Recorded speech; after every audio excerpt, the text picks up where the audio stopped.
दुनिया के सबसे अमीर और ताकतवर साम्राज्यों में से एक, मतलब एक ऐसा साम्राज्य जिसकी दौलत और चमक देखकर दुनिया भर के व्यापारी मीलों का सफर तय करके बस खींचे चले आते थे। बिल्कुल। और फिर अचानक से वो साम्राज्य ताश के पत्तों की तरह ढह जाता है।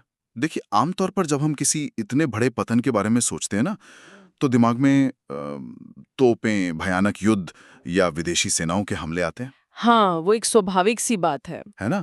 लेकिन क्या हो अगर ये दुनिया का सबसे बड़ा पतन तोपों या तलवारों से नहीं, बल्कि बही खातों, संधियों और कुछ व्यापारियों की चालाकी से हुआ हो? आज की हमारी इस गहन चर्चा का विषय यही है। और यही इस पूरे दौर की सबसे बड़ी विडंबना है। हम हमेशा सोचते हैं कि इतिहास के बड़े बदलाव युद्ध के मैदानों में लिखे जाते हैं। सही बात है। लेकिन 18वीं और 19वीं सदी के भारत के जो स्रोत और दस्तावेज आज हम खंगाल रहे हैं, वो कुछ और ही कहानी बयां करते हैं। मतलब एक पूरी की पूरी सभ्यता, एक संपन्न अर्थव्यवस्था की किस्मत कुछ क्लर्कों और अकाउंटेंट्स ने बदल दी।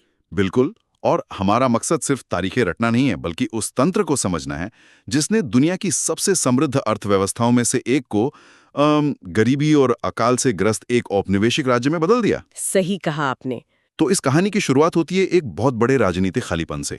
मतलब औरंगजेब की मृत्यु के बाद जो हुआ, उसने इस पूरे नाटक का मंच तैयार कर दिया। देखिए, अगर हम औरंगजेब के शासनकाल को गहराई से देखें ना, तो उसने साम्राज्य को भौगोलिक रूप से बहुत ज्यादा फैला दिया था।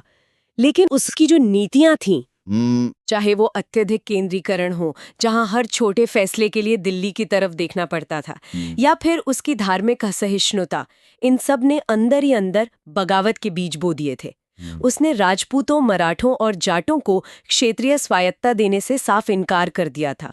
तो मतलब उसने एक ऐसा प्रशासनिक ढांचा खड़ा कर दिया जो जो तभी चल सकता था जब गद्दी पर कोई बेहद सख्त और ताकतवर इंसान बैठा हो। बिल्कुल, एकदम सही पकड़ा आपने। लेकिन औरंगजेब के बाद जो लोग सत्ता में आए, उनके बारे में तो पढ़कर ही हैरानी होती है। मतलब बहादुर शाह को लोग शाहे बेखबर कहते थे। हाँ, शाये बेखबर। क्योंकि उन्हें राजकाज की कोई सुधि नहीं थी। वो बस उपाधियां बांटकर लोगों को खुश रखते थे। और फिर वो मोहम्मद शाह रंगीला। अरे, रंगीला का तो ज्यादातर समय दरबार में पशुओं की लड़ाइयां देखने या मनोरंजन में ही जाता था। तो जब गद्दी पर ऐसे शासक हों तो क्या होगा? तो दरबारी गुटबाजी अपने चरम पर पहुंच जाती है।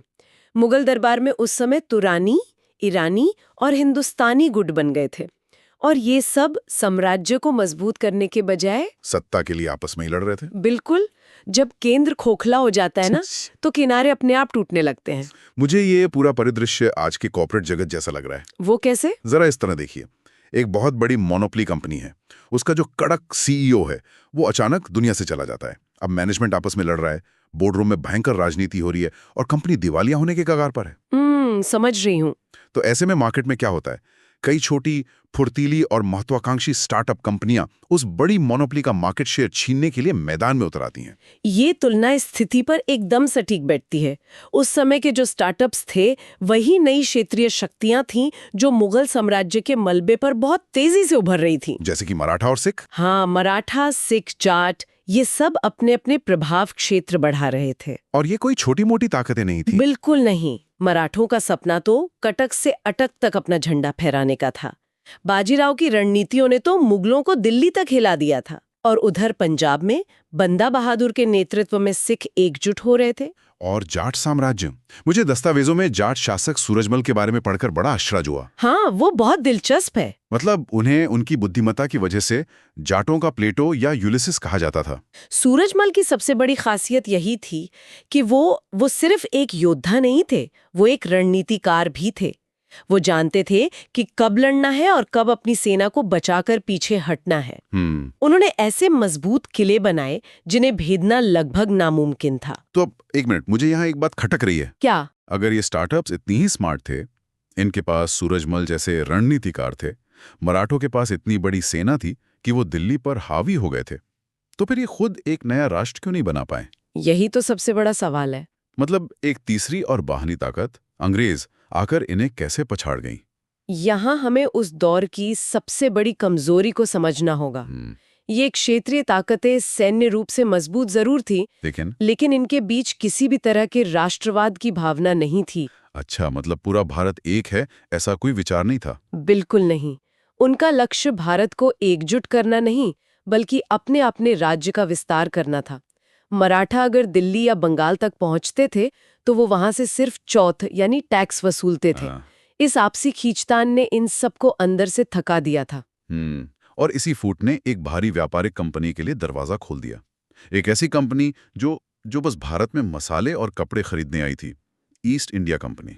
सही कहा। लेकिन ये बात अभी भी हजम नहीं होती। मतलब ये कंपनी व्यापारी थी, इनके पास कोई लाखों की फौज तो थी नहीं, तो ये अचानक से सत्ता के केंद्र में कैसे आ गए? इसे समझने के लिए हमें 1757 के प्लासी के युद्ध को देखना होगा। इतिहासकार के.एम. पणिक्कर ने प्लासी के बारे में जो लिखा है ना, वो इस पूरी पहेली को सुलझा देता है। उन्होंने क्या लिखा था? उन्होंने कहा था कि प्लासी असल में कोई युद्ध था ही नहीं, वो एक बाजार था। एक बाजार? एक मिनट, मतलब नवाब को युद्ध के मैदान में हराया नहीं गया, बल्कि खरीदा गया था। एक तरह से हाँ। बंगाल के नवाब सिराजुद्दौला के जो अपने ही लोग थे, अमीर बैंकर जगत सेठ और खुद उनका सेनापति मीर जाफर, उन्होंने अंग्रेजों के साथ पर्दे के पीछे एक डील कर ली थी। ओहो। तो जब दोनों सेनाएं प्लासी के मैदान में आमने सामने हुई तो मीर जाफर की कमान वाली सेना लड़ी ही नहीं।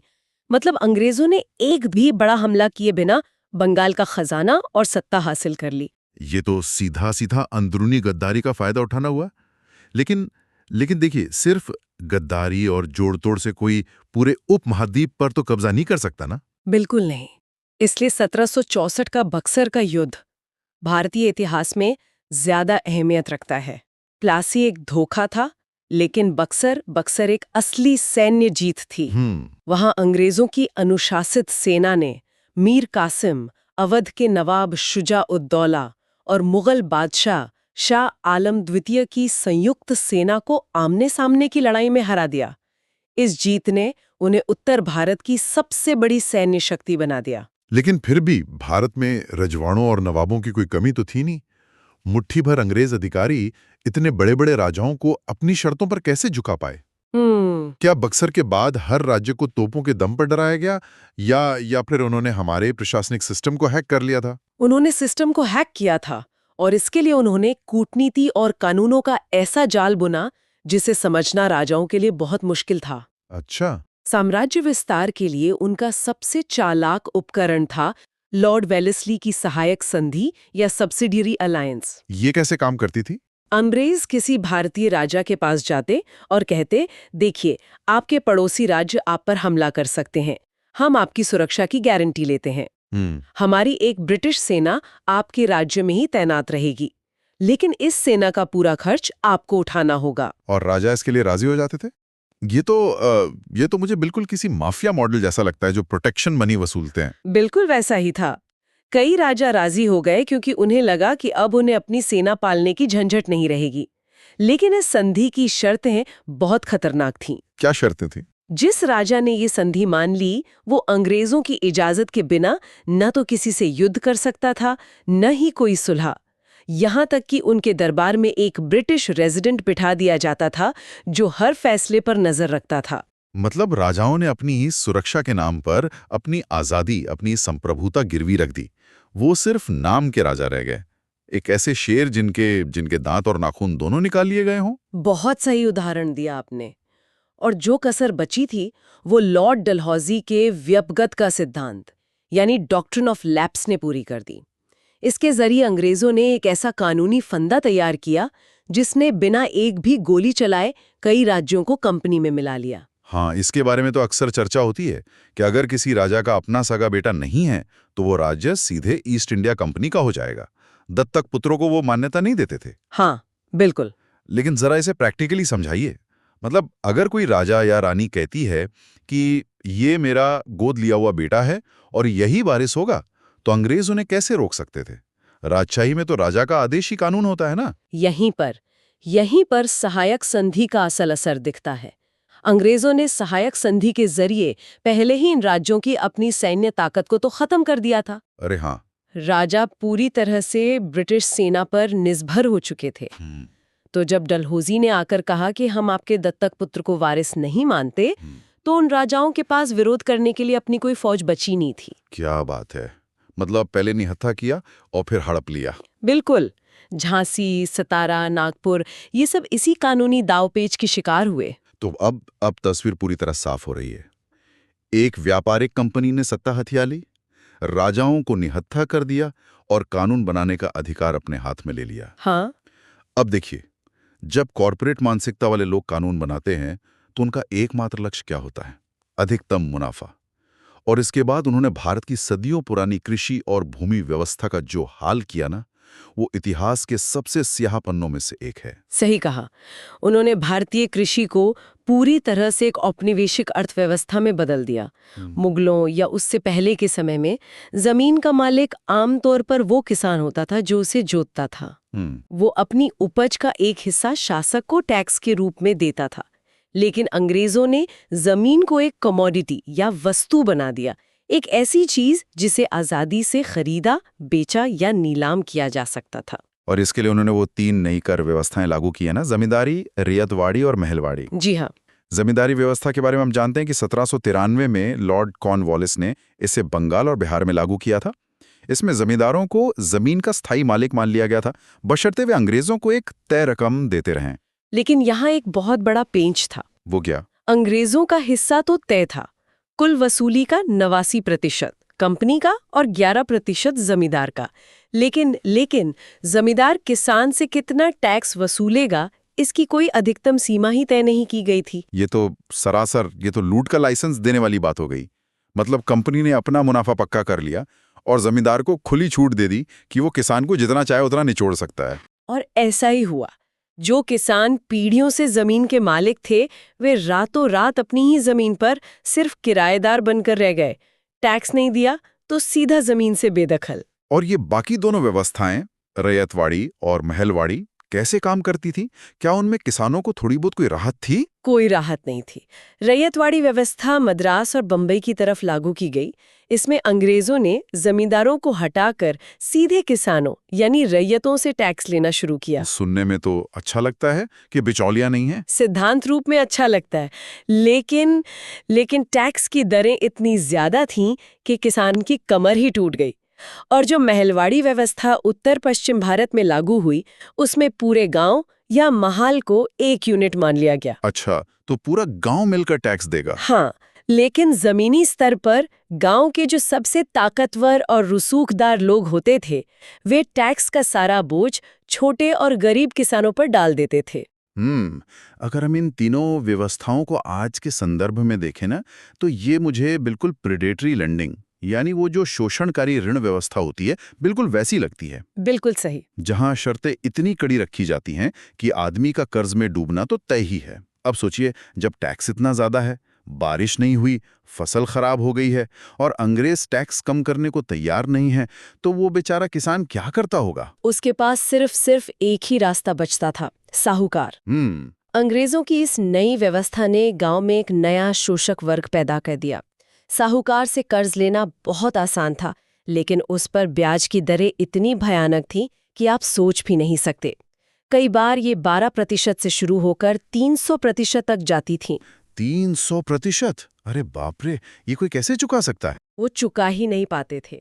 एक बार जब किसान कर्ज के चक्रव्यूह में फंस जाता, तो वो पीढ़ियों तक उससे बाहर नहीं आ पाता था। और सबसे बड़ी बात, अगर किसान कर्ज नहीं चुका पाता, तो साहूकार ब्रिटिश अदालतों और पुलिस की मदद से किसान की जमीन नीलाम करवा देता था। मतलब ये जो पूरा नया कानूनी सिस्टम था, ये वकील, अदालतें, ये सब गरीब किसान के नहीं बल्कि साहूकारों के पक्ष में काम कर रहे थे। बिल्कुल। एक अनपढ़ और गरीब किसान उस महंगी और जटिल कानूनी प्रक्रिया में भला कैसे ही जीत सकता था? अंग्रेजों ने तो सदियों से चली आ रही गांव के आत्मनिर्भरता को पूरी तरह से नष्ट कर दिया। और ये सब उनकी एक बहुत ही सोची समझी रणनीति थी। उन्होंने सिर्फ खेती पर ही कब्जा नहीं किया, बल्कि भारत के उस उद्योग को भी निशाना बनाया जो पूरी दुनिया में मशहूर था, भारतीय हस्तशिल्प और कपड़ा उद्योग, जिसे हम वे औद्योगिकरण या डी इंडस्ट्रियलाइजेशन कहते हैं, है ना? जी हाँ। भारत उस समय अपने मलमल, कैलिको और रेशम के लिए पूरी दुनिया की औद्योगिक कार्यशाला माना जाता था। लेकिन अंग्रेजों ने इसे रातों रात कैसे रोक दिया? मतलब भारतीय कपड़े की तो यूरोप में भारी मांग थी। इस मांग को कुचलने के लिए ना उन्होंने 2 तरफा हमला किया। पहला भारत में और दूसरा ब्रिटेन में। भारत में ईस्ट इंडिया कंपनी ने अपने एजेंट, जिन्हें गुमाश्ता कहा जाता था, उन्हें तैनात किया। ये गुमाश्ती सिपाही लेकर गांवों में जाते और बुनकरों को अग्रिम या एडवांस पैसा देकर कॉन्ट्रैक्ट साइन करने पर मजबूर करते। और उस कॉन्ट्रैक्ट में क्या शर्त होती थी? उसमें शर्त होती थी कि बुनकर अपना माल सिर्फ और सिर्फ ईस्ट इंडिया कंपनी को बेचेगा, और वो भी कंपनी द्वारा तय किए गए बेहद कम दामों पर। अच्छा। और अगर कोई बुनकर किसी और यूरोपीय या भारतीय व्यापारी को अपना माल बेचने की कोशिश करता या काम छोड़ने की कोशिश करता तो उसे पकड़ लिया जाता, उन पर भारी जुर्माना लगाया जाता, सरेआम कोड़े मारे जाते और जेल में डाल दिया जाता।